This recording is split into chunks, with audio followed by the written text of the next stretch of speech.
Banjir yang melanda Kabupaten Aceh Selatan kian parah dan bertambah tinggi. Genangan air saat ini mencapai 2 meter lebih, membuat warga harus meninggalkan harta benda mereka.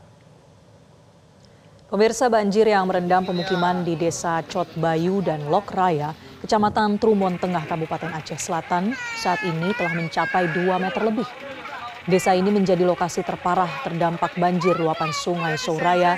Selain menenggelamkan rumah warga, banjir juga memutus akses jalan lintas nasional Barat Selatan Aceh. Sementara itu, tim evakuasi terus bekerja untuk mengevakuasi warga yang terjebak di rumah mereka, dan evakuasi diutamakan untuk lansia serta anak-anak.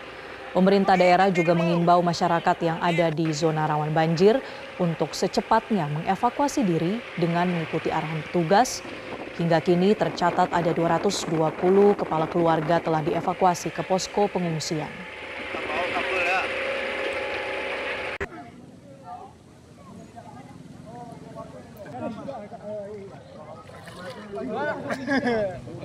Semoga banjirnya segera surut. Amin.